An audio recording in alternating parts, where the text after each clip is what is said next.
కార్మికులందరూ ఈరోజు ఎండనక నీళ్ళనక తిండి లేక ఈరోజు మరి ఎండలో ఈ ధర్నా చేస్తూ ఉంటే మరి కొంతమంది ప్రైవేటు బస్సులు పెట్టి గవర్నమెంట్ ఈ విధంగా కరెంటు ఛార్జింగ్ బండ్లు నడపడం అది దారుణమని ప్రతి ఒక్కరు వ్యతిరేకిస్తూ ఉన్నారు.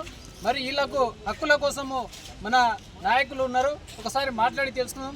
చెప్పన్నా, ఇక్కడ ఏం జరుగుతుంది?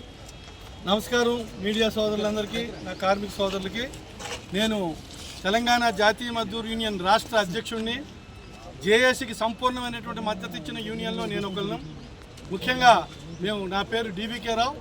నేను మాకున్నటువంటి సమస్యలు ఏవైతే ఉన్నాయో అన్ని యూనియన్లు ఏకాభిప్రాయంతో ఒక నిర్ణయానికి వచ్చి కార్మికులకు ఉన్నటువంటి ముఖ్యమైన 4 సమస్యలు, ముందు అవి నిర్వీర్యం అయితే కార్మికుడు ఒక రకమైనటువంటి ప్రశాంతత వాతావరణంతో తన సంసార జీవితాన్ని గడుపుకోవడానికి ఆస్కారాలు ఉన్నాయి అన్న దాని మీద మేము ప్రభుత్వానికి 4 ముఖ్య అంశాలు పెట్టాం.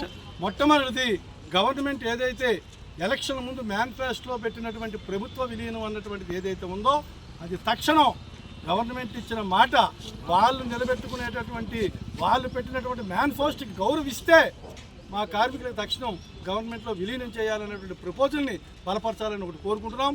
2, ఏ చిన్న కార్మిక సంస్థ అయినా ఏ చిన్న కర్మాగారంలో అయినా యూనియన్లు అంటూ ఉండడం అనేది దానికి మూలాధారంగా మీ సంబంధిత యూనియన్ ఏదైతే అనుబంధం ఉన్న యూనియన్ ఐఎన్టీయూసీ మీకు నిదర్శనం.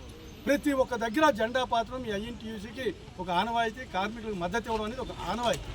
అటువంటి ఐఎన్టీయూసీ అంత బలమైనటువంటి దేశవ్యాప్త చరిత్ర ఉన్న ఐఎన్టీయూసీ నాయకులుగా మీకు, అదే గతంలో మీరు చేసిన నాయకులుగా మీకు రిక్వెస్ట్ చేస్తున్నాం.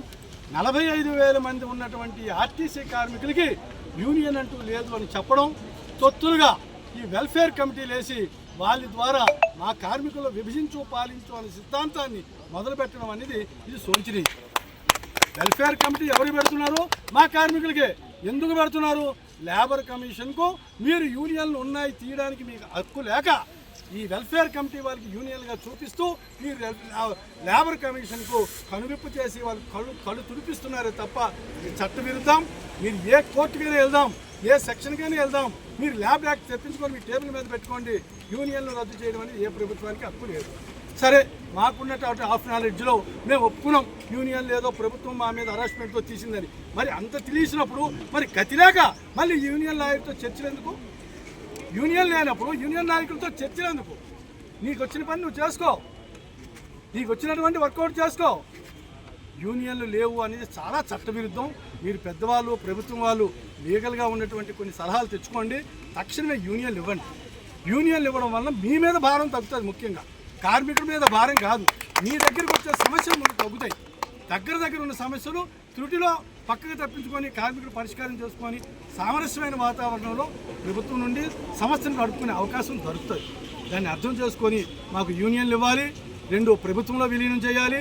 3, మేనేజ్మెంట్ హరాస్మెంట్ అంటే ఎక్కడి నుండి మొదలైందంటే ఒక ఆర్టీసీ డ్రైవరు, కండక్టరు, మెకానిక్ తప్ప మా దగ్గర ఉన్న ప్రమోషన్ తీసుకున్న సూపర్వైజర్ మొదలుపెట్టి అటు ఆర్ఎం ఈడీ వరకు కూడా మాకు వేధింపులు జరుగుతున్నాయి. చిన్న సమస్య కూడా మీ దగ్గరికి వచ్చేటప్పటికి అది గోరు చుట్టు మీద రోకలి పోటు మాదిరిగా మా బాధను మేము ఎవరికి చెప్పుకోలేని స్థితిలో మేము ఉన్నాం. దాన్ని ఇమీడియట్గా మేనేజ్మెంట్ ఏదైతే మాపై తీసుకున్నటువంటి హరాస్మెంట్ ఏదైతే ఉందో దాన్ని తక్షణంగా ఉపసంహరించాలి. 2021-25 పే స్కేళ్ళు తక్షణమే అమలు చేయాలి. మాకు రావాల్సినటువంటి ఆర్టీసీ బకాయిలు ఏవైతే ఉన్నాయో ఆ బకాయిని ఇమీడియట్గా మాకు అందించాలి. ఎలక్ట్రికల్ బస్సుల్లో ఏదైతే మీరు ప్రైవేట్ రిక్రూట్మెంట్ చేసి ప్రైవేట్ సంస్థలకి అప్పచెప్తున్నారో మీరు చెప్పండి.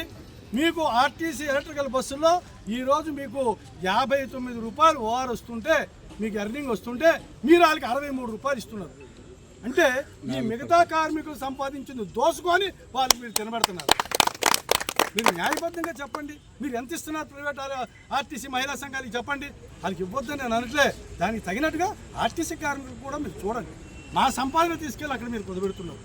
కేవలం మీరు ఓట్లకి, కేవలం మీరు పనిచేయకుండా ప్రభుత్వంలో మీరు ప్రజాపాలనని ఏదైతే పెట్టారో ప్రజాపాలన దృష్టిలో పెట్టుకొని ఆర్టీసీ సమస్యలు కూడా ఒక ప్రజాపాలనలో ఉన్నటువంటి ఒక భాగంగా తీసుకొని మాకు న్యాయం చేయాలని ప్రభుత్వానికి వెళ్తున్నాం. అందరూ ఇట్లా చేతులు ఎత్తాలి.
సేవ